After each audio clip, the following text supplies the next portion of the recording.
अब्दुल्ला आजम भाई से मेरे जो रिश्ते हैं वो सियासी नहीं। जब भी मैं किसी तकलीफ में रहा, आजम भाई का और इस पूरे परिवार का सहयोग मुझे हमेशा मिला और आज मैं उसी रिश्ते को और मजबूत करने और अपने छोटे भाई से मिलने यहाँ आया था, जानने की उनकी क्या हाल है।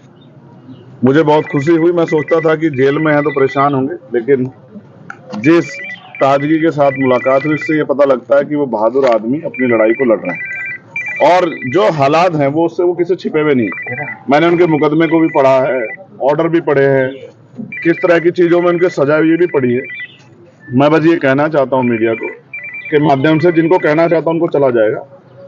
सड़क से लेके और संसद तक हम इस लड़ाई को लड़ेंगे। हम इस लड़ाई को अकेले नहीं छोड़ेंगे, उनको, उस पूरे परिवार को, हमारा परिवार। आज जिस तकलीफ में हमें इस बात का दुख है कि सत्ता में बैठे लोग सत्ता के अहंकार में उनका दमन कर रहे हैं और तमाम लोग इसका तमाशा देख रहे हैं। ये भी इतिहास में लिखा जाएगा कि जब एक परिवार को, जिसने लंबे समय सेवा की उत्तर प्रदेश की, कमजोरों की, मजलूमों की, आज अगर उसको जरूरत है तो सब लोग उनके इस दर्द में शामिल नहीं हो रहे। मुझे इस बात की तकलीफ है। और जिस तरह के फर्जी मुकदमे लगा के और तमाम चीज, जब वादी कह रहा है कि मेरा कोई नुकसान नहीं हुआ है, सरकार कह रही है कि हमने कुछ खरीदा नहीं है, लेकिन फिर भी सजा सजा सजा, रोज नए मुकदमे, ये सब ये साबित करती हैं कि ये सरकार की देखरेख में हो रहा है। जब मौका मिलेगा, आगे ताकत बढ़ेगी, इन सारे फर्जी मुकदमों की जांच कराई जाएगी और फर्जी मुकदमे करने वाले उन अधिकारी कर्मचारियों का विशेष ख्याल रखा जाएगा जिन्होंने ये सब चीजें, इस अपराध को, ये गैर कानूनी है तो इलीगल है तो ये अपराध है, इस अपराध को खारिज करने में सरकार की मदद की। संयोग है कि आज आपकी अब्दुल्ला से मुलाकात हुई और आज अखिलेश यादव भी रामपुर में जो है इनके परिवार से मिल रहे हैं। क्या ये इसका क्या मतलब समझे? इसमें मैं क्या कह सकता हूँ? आप देखिए, ये उनका अधिकार है। अखिलेश जी बड़े अच्छे नेता हैं और आज उनको परिवार की याद आई, मिलने गए हैं, तो ये अच्छी बात है, जाना चाहिए। लेकिन मुझे मेरे छोटे भाई से मिलना था। मैं पूर्व विधायक जी से नहीं मिला, मैं अपने छोटे भाई से मिलने आया था और मैं वचन दे कहता हूँ कि मैं इस परिवार के साथ खड़ा हूं। और मैं ये भी स्पष्ट कर देता हूँ आपको कि वो जुल्म के आगे टूटने वाला नहीं है, परिवार टूटेगा नहीं।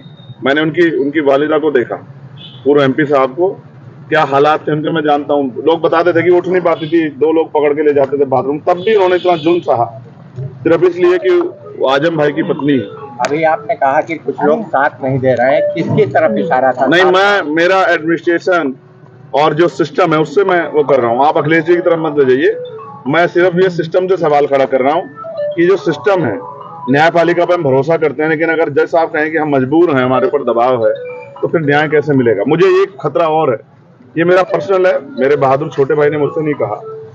जिस तरह से पिछली कई घटनाएं हुई है, मैं उनकी जान की सलामती की प्रार्थना करता हूँ और मैं सरकार से कहता हूँ कि ठीक है, आपके विरोध, अंतर विरोध हो सकते हैं, वैचारिक विरोध हो सकते हैं, राजनीतिक विरोध हो सकते हैं, लेकिन मैं चेतावनी के तौर पर कहना चाहता हूँ कि अगर कोई इस तरह का षड्यंत्र या साजिश करने की कोशिश की गई तो हम और हमारी पार्टी के लोग बिल्कुल चुप नहीं रहेंगे, ईंट से ईंट सरकार की बजा देंगे। ये चेतावनी में सरकार को देना चाहता हूँ। अब्दुल्ला से आज आपकी मुलाकात हुई। पहले भी कई जगह पे ऐसा देखने को मिला, हमीरपुर और तमाम जगहों से खबरें आई, समाजवादी पार्टी से लोग टूट कर आपकी पार्टी में आए हैं, तो कहीं ना कहीं ये भी कहा जा रहा है कि तोड़ने का काम कर आप इसे राजनीतिक मुलाकात बनाना चाहते हैं, जबकि मैं फिर आपसे समझना चाहते हैं, सिर्फ समझना। मैंने समझा आपको कि आज वो बुरे दौर में, तकलीफ में, आज एक भाई होने के नाते, मेरे बड़ा भाई होने के नाते मेरी जिम्मेदारी बनती है कि मैं अपने छोटे भाई के साथ खड़ा हूं। और वो मेरे बड़े भाई, उनके जो वालिद साहब है आजम साहब, वो मेरे बड़े भाई।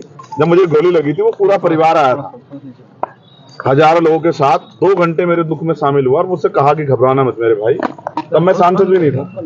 तो जिन्होंने मेरे बुरे शख्स में एक इंच, जो एक कदम मेरे लिए चला है, मैं उनके लिए 100 कदम चला। अच्छा सर, इसका संदेश तो जाएगा ही, भले आपकी निजी मुलाकात है दलित मुस्लिम पर, ये चूंकि उपचुनाव भी, इसमें ऐसे में संदेश तो जाएगा। ये आप जाति के आधार पर जोड़ रहे हैं? ये नहीं, जाति के आधार पे नहीं, ये संदेश तो चला ही जाएगा। आप इसके लिए क्यों नहीं कहते कि एक परेशान साथी के साथ एक परेशान साथी खड़ा हुआ? तो ये मुलाकात, एक वो जो जुल्म सह रहा है और एक जिसके ऊपर जुल्म हुआ। गोली उत्तर प्रदेश में किसी और पे चली है क्या?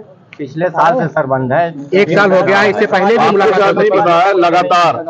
लगातार परिवार के जरिए मेरी बातचीत होती है, उनके साथी जो यहाँ थे उनके जरिए मैं जानकारी लेता हूँ। मैं इसको पॉलिटिकल नहीं बनाना चाहता था इसीलिए, लेकिन अब मेरे पास ऐसे इनपुट थे कि आज अब ज्यादा मेरे भाई को मेरी जरूरत है, तो ऐसे समय पर मेरा चुनाव में घूमना या वो सब चीजें बाद में मैंने उनको लिया, और मेरा मन था कि पहले मैं जाके मिलकर उनके हालात को जानूं। अच्छा, बात क्या हुई? क्या कुछ दर्द तकलीफ कुछ बताई हो? कुछ वो भी तो शेयर कीजिए। आप जेल के अंदर का हम लोगों को नहीं पता चलता ना, थोड़ा सा बताइए। आपको क्या लगता है एक बहादुर आदमी क्या कभी अपनी तकलीफों को बयां करता है? आपने क्या उसके चेहरे पे, उसने मुझसे कहा मैंने अखबार पढ़ना छोड़ दिया। उसने मुझसे कहा कि मैंने परिवार के लोगों को कहा कि मैंने यहाँ मुलाकात करने मत आना, क्योंकि मैं जिस लड़ाई में हूँ अन्याय के खिलाफ, उसमें कोई भी कीमत चुकानी पड़े मैं पीछे नहीं हट सकता। और उन्होंने कहा अगर नए मुकदमे जिस तरह से लग रहे हैं, सरकार उन पे दया कर रही है नए मुकदमे लगा के, तो कह रहे चाहे कितने मुकदमे लग जाएं, मैं हर लड़ाई लड़ने के लिए तैयार हूँ, लेकिन अपने लोगों के लिए मैं जो लड़ाई हमारी चली आ रही लंबे समय से वो जारी रहेगी, उससे पीछे नहीं हटेंगे। पारिवारिक संबंध है आजम खान परिवार से, पूरा पारिवारिक संबंध क्या माना जाए? भविष्य में आपके साथ आ सकते हैं आप लोग? वो मेरे साथ हैं। हाँ वो भाई, वो मैं फिर कह रहा हूँ कि आपके पिता आपकी माता आपके साथ नहीं है, वो मेरे बड़े भाई हैं, वो मेरे साथ हैं, और ये मेरे छोटे भाई हैं, ये भी मेरे साथ हैं। राजनीतिक तौर पर भी साथ आ सकते हैं। मायने निकाले जा रहे हैं, ये माना जा रहा है कि 2027 की तैयारी है। ये आप मीडिया के बंधुओं का काम ही सूत्र ढूंढना है, तो आप लोग निकालो अपनी तरफ से, लेकिन मैं अपनी बात स्पष्ट कर चुका। और राजनीतिक लाभ की वो होती, या तो फिर मैं सीधे आजम भाई से मिलने जाता, लेकिन जहां जरूरत थी वहां गया। और बहुत जल्द जो है, मैं आपको फिर कहता हूं कि ये बादल भी जो हैं, काले बादल भी हटेंगे, ये जो घनघोर बादल मुसीबत होगी ये भी हटेंगे, और एक दिन सवेरा भी आएगा, और फिर से उतनी ताकत मिलेगी जिस ताकत के लिए हम लोग प्रयास कर रहे हैं।